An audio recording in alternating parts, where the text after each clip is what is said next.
Hey guys, welcome back. It's Primal Cam, and today I'm just going to be walking you through a very simple data store script that you can apply to any of your games.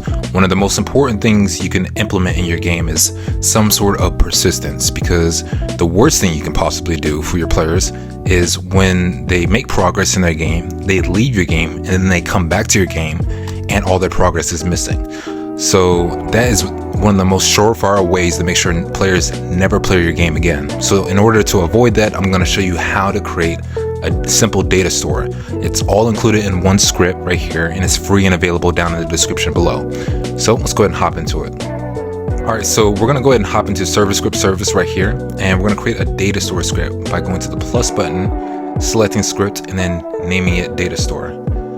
Right here, we have a very simple data store script. I know it looks like a lot, but I'm going to break this thing down step by step for you so you can easily understand it. First thing we always establish first is the services. So we want to get access to the data store service within Roblox. So we go data store service, creating a variable so we can reference it, and then we access game GetService to grab the service for data store service. Then we want to get access to all the players within our game and data about them.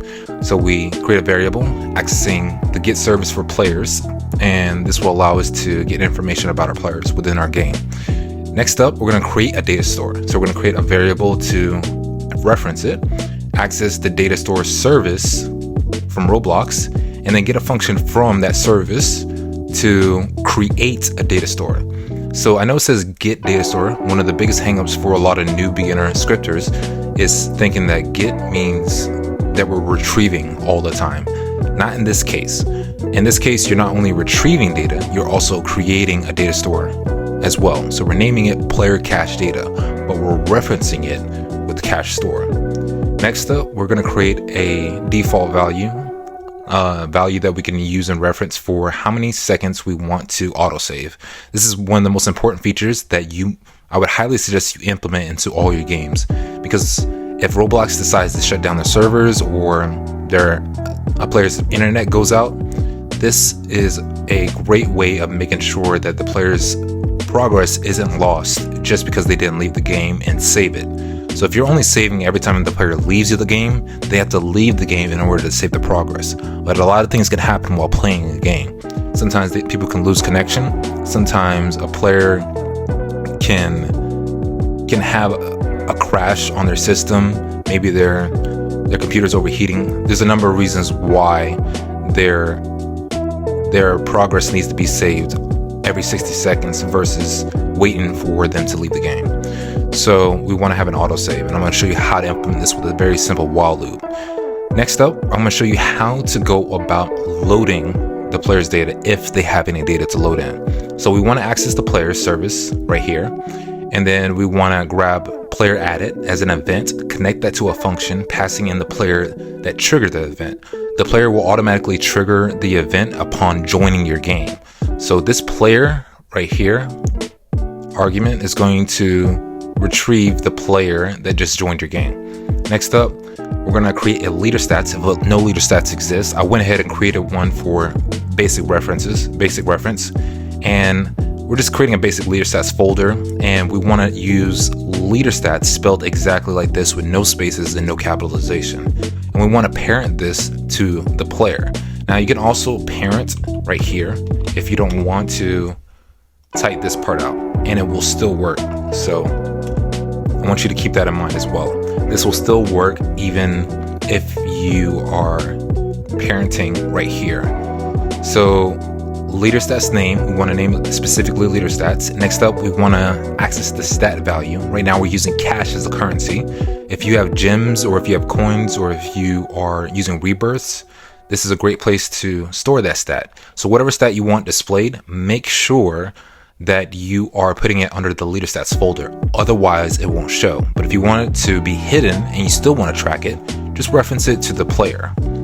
Next up, we're going to load any save data that the player may have after playing our game the first time or any time after that. So we want to create a key variable, and we're referencing it with a string player underscore, concatenate that to the player's user ID.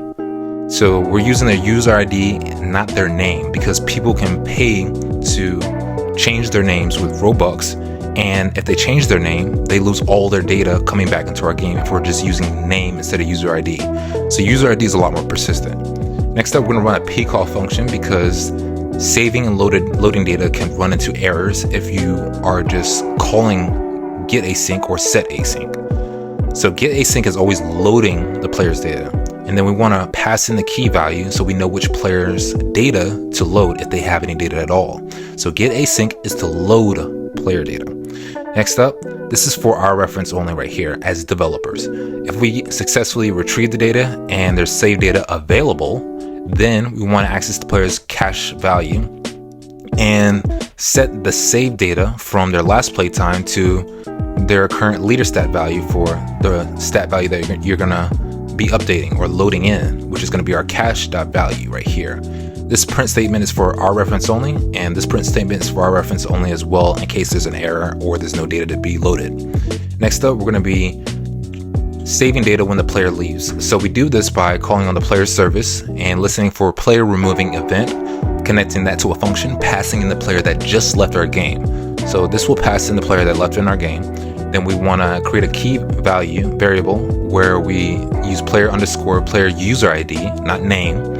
Then we access their cache stat by accessing the player's leader stats first, and then going inside of their leader stats and finding the stat value that we want to reference, which is going to be cache in our case right here.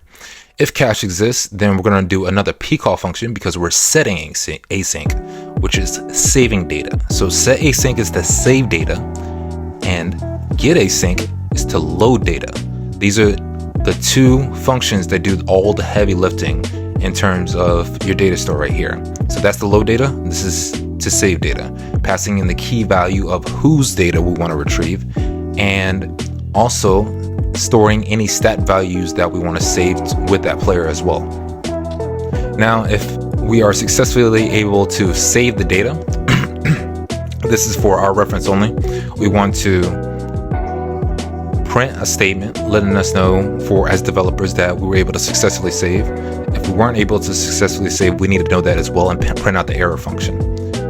Next up, we have the autosave loop right here. This is probably the number one missing thing in so many data stores that you'll see. And why you'll see a lot of players get frustrated and dislike a lot of games is because they'll join the game, they'll swear they made progress, and they may have, but the developer did not put in an autosave. So in the event that their game crashed, they weren't able to retrieve their data. So this covers you as a developer. So create an autosave loop with while true, do, and we're just going to wait for the autosave interval. What is that? That's that 60 seconds that we created up here. This is essentially a task.wait.